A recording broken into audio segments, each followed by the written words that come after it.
بسم اللہ الرحمن الرحیم۔ اسلام کے بدترین دشمنوں میں سے ایک نام امیہ بن خلف کا ہے، جو مکہ میں پیدا ہوا اور میدان بدر کی لڑائی میں اپنے انجام کو پہنچا۔ یہ وہی امیہ بن خلف ہے جس کے ہاں دو عظیم صحابہ غلامی کی زندگی بسر کر رہے تھے، جن میں ایک نام حضرت خباب بن الارت رضی اللہ تعالیٰ عنہ اور دوسرا نام امام العاشقین حضرت بلال بن رباح المعروف بلال حبشی رضی اللہ تعالیٰ عنہ کا تھا۔ امیہ بن خلف اپنی دولت اور کروفر کے اعتبار سے گویا کہ رئیس اعظم تھا، مگر بدنیت اور بدذہنیت اور سوچ اور کردار کا اس قدر گھٹیا تھا کہ دشمنی اور مخالفت رسول اللہ صلی اللہ علیہ وآلہ وسلم میں اس قدر گر چکا تھا کہ ہر کمزور اور ناتواں مسلمان کو بہیمانہ ظلم و ستم کا نشانہ بناتا اور اس پر فخر محسوس کرتا۔ یہی وجہ ہے جب اسے معلوم ہوا کہ حضرت بلال حبشی رضی اللہ تعالیٰ عنہ سردار انبیاء صلی اللہ علیہ وآلہ وسلم پر ایمان لے آئے ہیں، تو اس نے آپ پر طرح طرح کے عذاب ڈھانے شروع کر دیے، جن کی ایک طویل فہرست ہے۔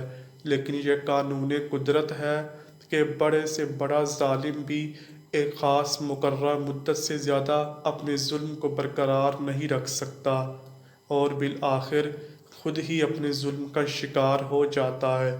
بس امیہ بن خلف بدبخت کے ساتھ بھی ایسا ہی کچھ ہوا۔ چنانچہ ایک مرتبہ جب ہجرت مدینہ کے بعد انصار کے سردار حضرت سعد بن معاذ رضی اللہ تعالیٰ عنہ مکہ گئے، تو انہوں نے دیرینہ دوستی اور تعلقات کی وجہ سے امیہ بن خلف کے ہاں پڑاؤ کیا۔ اسی قیام کے دوران ایک دن حضرت سعد نے امیہ سے کہا، کوئی ایسا وقت تجویز کرو جب بیت اللہ شریف میں زیادہ بھیڑ بھاڑ نہ ہو اور میں طواف کی سعادت بھی حاصل کر لوں۔ امیہ بن خلف آپ کو دوپہر کے وقت بیت اللہ شریف میں لے آیا۔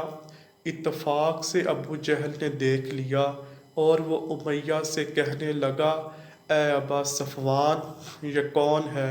امیہ نے تعارف کروایا، یہ سعد بن معاذ ہیں۔ ابو جہل نے جیسے ہی آپ کا نام سنا تو جل بن گیا اور کہنے لگا، تم مکہ میں اتنے امن کے ساتھ طواف کر رہے ہو، حالانکہ تم نے ان بے دینوں کو پناہ دے رکھی ہے، اور تم اس گمان میں ہو کہ بوقت ضرورت ان کی امداد کرو گے، ان کی اعانت کرو گے۔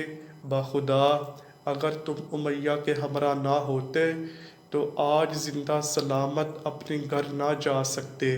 حضرت سعد نے فرمایا، اگر تم مجھے طواف کعبہ سے روکو گے تو میں بھی تمہاری تجارت کا راستہ بند کر دوں گا، اور یہ بات تمہارے لیے ناقابل برداشت ہوگی۔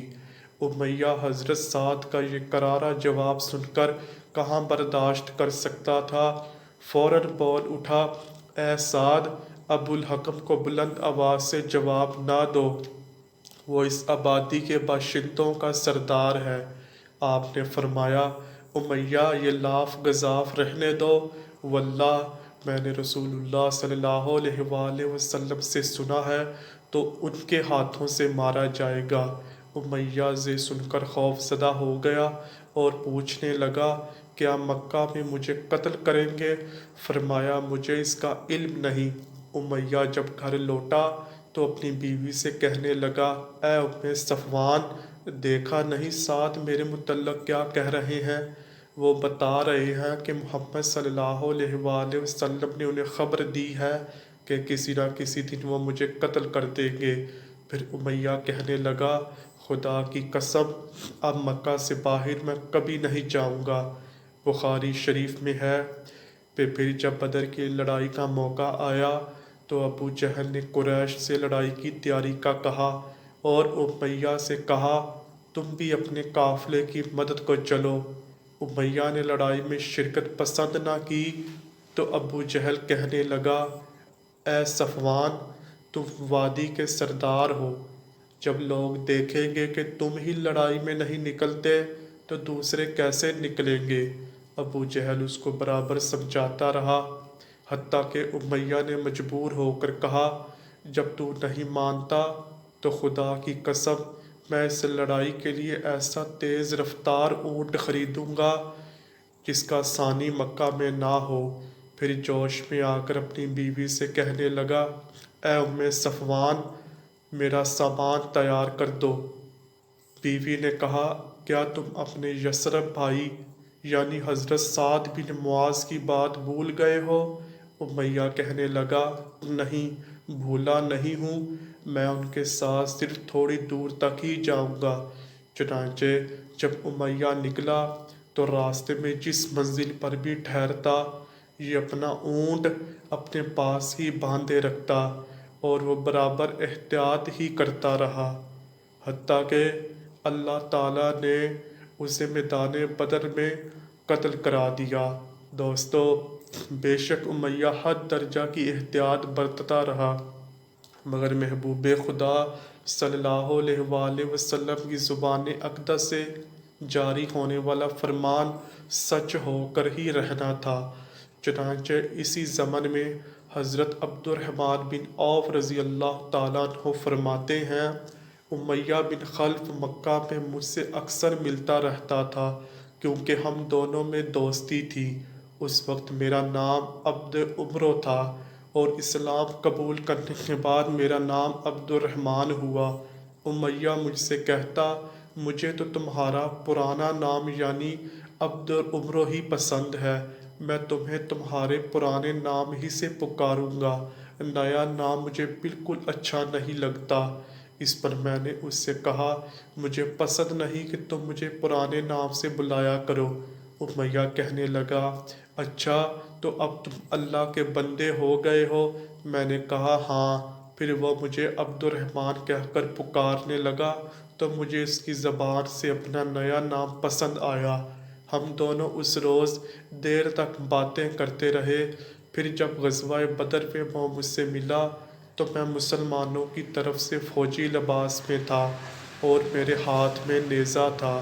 امیہ نے اپنے بیٹے علی کا ہاتھ اپنے ہاتھ میں لیے کھڑا تھا۔ وہ مجھے دیکھ کر بولا، یا عبداللہ؟ میں نے کہا، ہاں۔ کہنے لگا، ہم تو دوست ہیں، پھر تم یہ نیزہ ہماری طرف کیے کیوں کھڑے ہو؟ میں نے وہ نیزہ ہٹایا اور اپنی دوستی کی بنا پر اس کا اور اس کے بیٹے کا ہاتھ پکڑ لیا۔ کہنے لگا، آج کے جیسا دن میں نے پہلے کبھی نہیں دیکھا تھا۔ حضرت عبد الرحمن فرماتے ہیں، پھر ہم چلتے ہوئے ایک طرف کو چل دیے تو امیہ مجھے کہنے لگا، کیا تم اس شخص کو جانتے ہو جس کی داڑھی سینے تک پھیلی ہوئی ہے؟ میں نے کہا، کون؟ حمزہ رضی اللہ تعالیٰ عنہ۔ کہنے لگا، ہاں، وہ ہم باپ بیٹوں کے خون کا پیاسا ہے، لیکن اسے ابھی تک ہمیں قتل کرنے کا موقع نہیں ملا۔ پھر کہنے لگا، کیا تمہیں دودھ چاہیے؟ ابھی ہم یہ باتیں کر ہی رہے تھے کہ ایک طرف سے بلال رضی اللہ تعالیٰ عنہ آ گئے۔ انہوں نے جو ہی امیہ بن خلف کو میرے ساتھ دیکھا تو سخت ناراض ہوئے، کیونکہ امیہ بن خلف مکہ میں ان پر حد سے زیادہ ظلم کیا کرتا تھا۔ حضرت بلال بولے، اے کافروں کے گروہ، میں آج تجھے ہرگز نہیں چھوڑوں گا۔ حضرت عبد الرحمن کہتے ہیں، میں یہ کہتا ہی رہ گیا کہ یہ دونوں میرے قیدی ہیں، مگر بلال نے میری ایک نہ سنی اور تلوار کھینچ کر دونوں پر جھپٹ پڑے اور دونوں باپ بیٹے کو کاٹ کر رکھ دیا۔ بخاری شریف کی روایت میں ہے کہ حضرت بلال کے ساتھ اور صحابہ بھی موجود تھے جنہوں نے امیہ اور اس کے بیٹے کو حضرت عبد الرحمن سے چھینا اور قتل کر دیا۔ مرنے سے پہلے امیہ نے اس قدر دردناک چیخ ماری کہ میں نے پہلے کبھی نہ سنی تھی۔ حضرت عبد الرحمن بیان کرتے ہیں، اللہ تعالیٰ بلال پر رحم فرمائے، جنگ بدر کے دن میری زرہیں بھی گئیں اور میرے قیدی کے بارے میں بھی مجھے تڑپا دیا، اور یوں امیہ بن خلف بدبخت اپنے انجام کو پہنچا۔ دعا ہے، اللہ کریم ہمیں ہر ظالم کے ظلم اور شریر کے شر سے اپنی حفاظت میں رکھے اور ہمیں دین اسلام پر استقامت عطا فرمائے۔ آمین یا رب العالمین۔